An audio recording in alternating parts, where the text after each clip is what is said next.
estás? Espero que hayas disfrutado de este sermón que acabamos de ofrecerles de Apocalipsis 13. Normalmente no hago esto, pero esta vez en particular quise dejar este video como una suerte de postdata o post... sí, no sé, una suerte de comentario al fin del sermón. Normalmente el sermón está limitado en tiempo simplemente porque queremos ser amorosos con todas las personas y queremos que realmente puedan capturar y entender lo central del sermón. Y creo que el sermón de Apocalipsis 3 efectivamente capturó lo central, en el sentido de que se enfocó justamente en la naturaleza de la bestia, y por tanto esta bestia que tiene su influencia en el Estado y en la cultura, llamémoslo generalmente en esos términos. Pero sentí que hubo algunas partes del sermón en el que saltamos ciertos temas que son importantes comentar.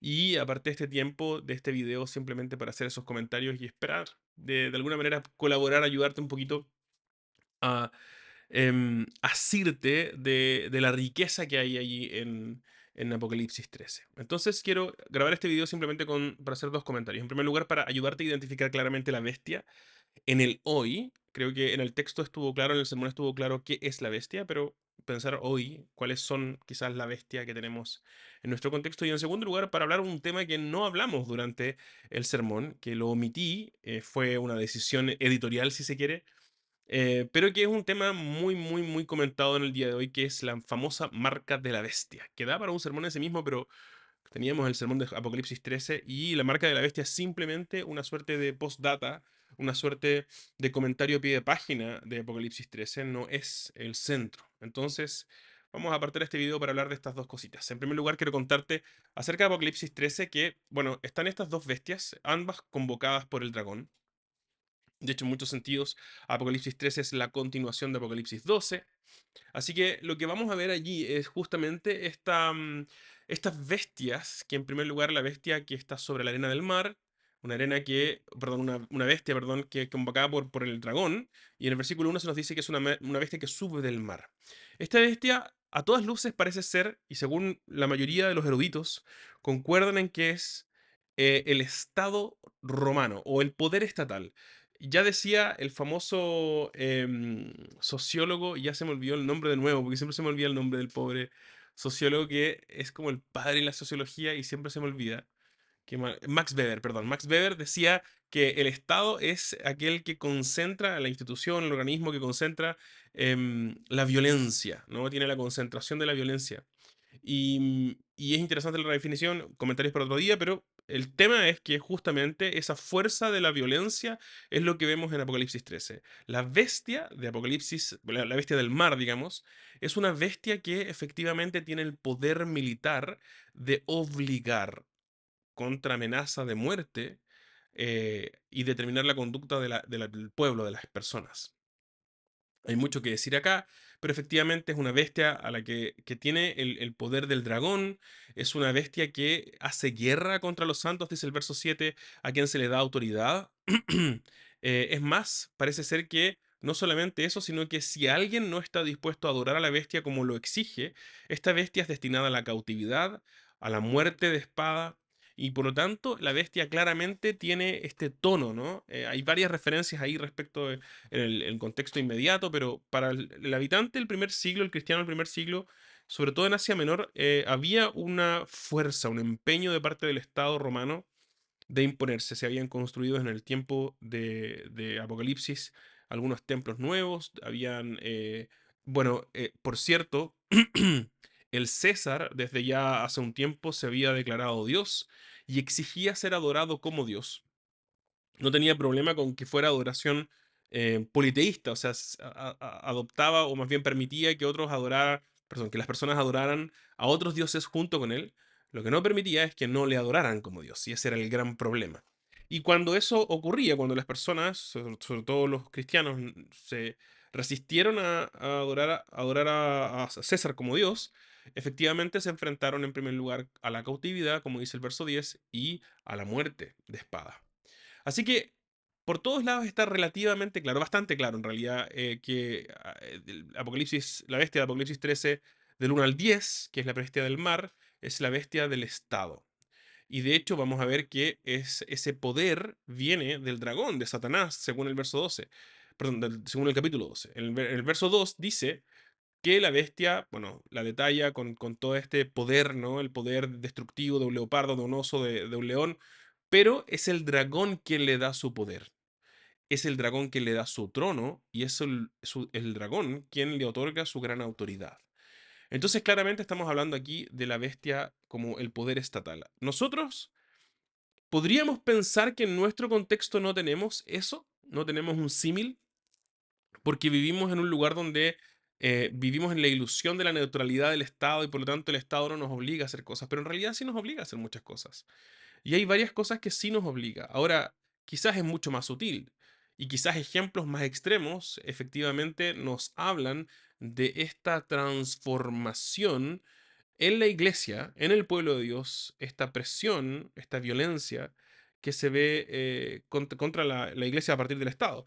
Quizás la China comunista, la Unión Soviética, quizás la Alemania nazi, son ejemplos de cómo en momentos de la historia humana el Estado ha tenido ese rol, un rol opresor y un rol justamente de encarcelar y matar de lleno a las personas que deciden adorar solo a Dios y por lo tanto dar testimonio de Él fielmente, que es el gran punto del libro de Apocalipsis. Entonces ya tenemos esa figura estatal, una figura política militar, en un sentido. Pero ya viene esta segunda bestia, una segunda bestia que subía de la tierra, dice el verso 11. Y aquí empezamos con algunos detalles que son un poquito más sofisticados, un poco más sutiles. Fíjate que es como un cordero.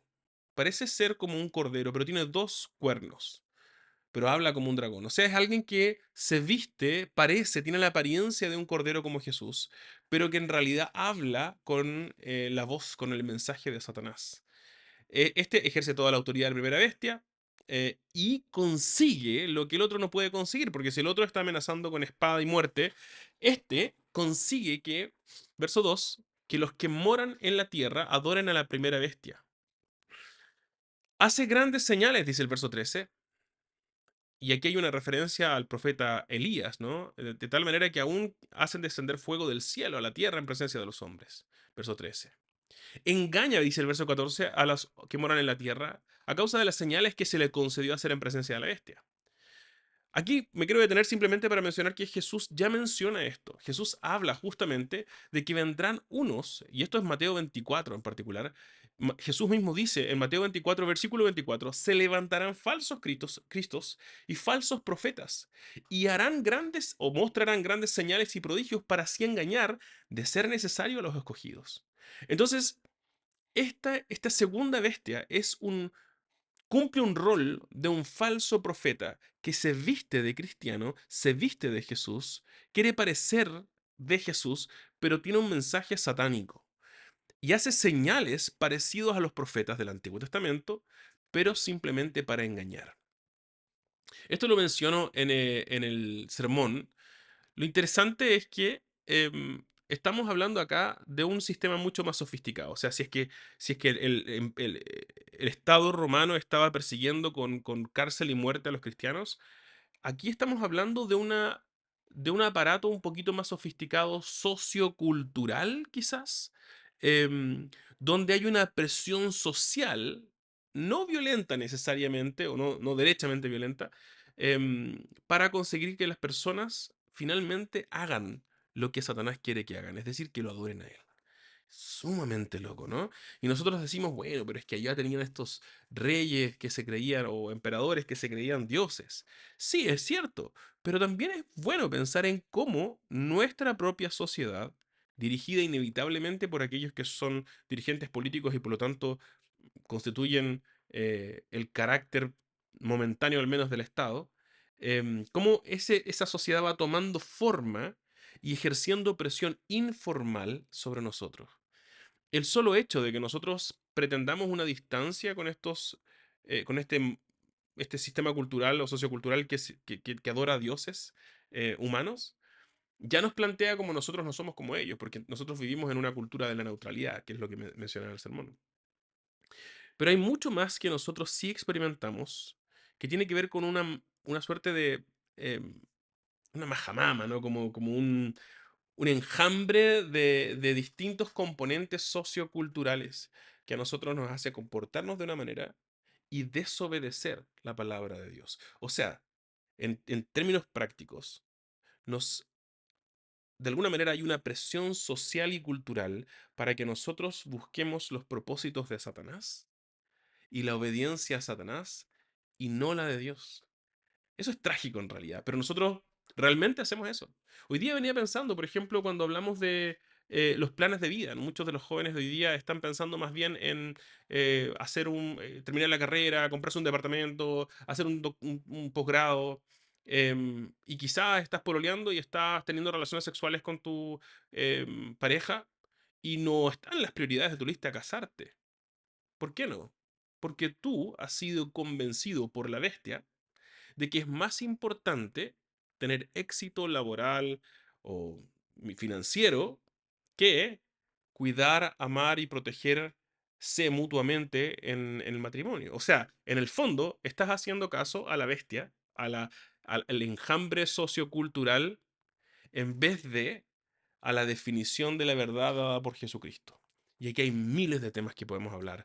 Y normalmente cuando hablamos de esto surge al tiro el tema de la ideología de género o de los estudios de género, todo este empuje, ¿no? Em, y puede haber algo de eso, pero hay algunos mucho más sutiles que nosotros sí estamos consumiendo. Por ejemplo, cuando hablamos acerca de el consumismo, es uno sumamente sutil. Nosotros vivimos en una cultura imperialista, nos guste o no. Tenemos un occidente dominado por un par de países que normalmente está vinculado al occidente de Europa y a Estados Unidos, que dictaminan la agenda sociocultural para el resto del mundo. Esa es la realidad.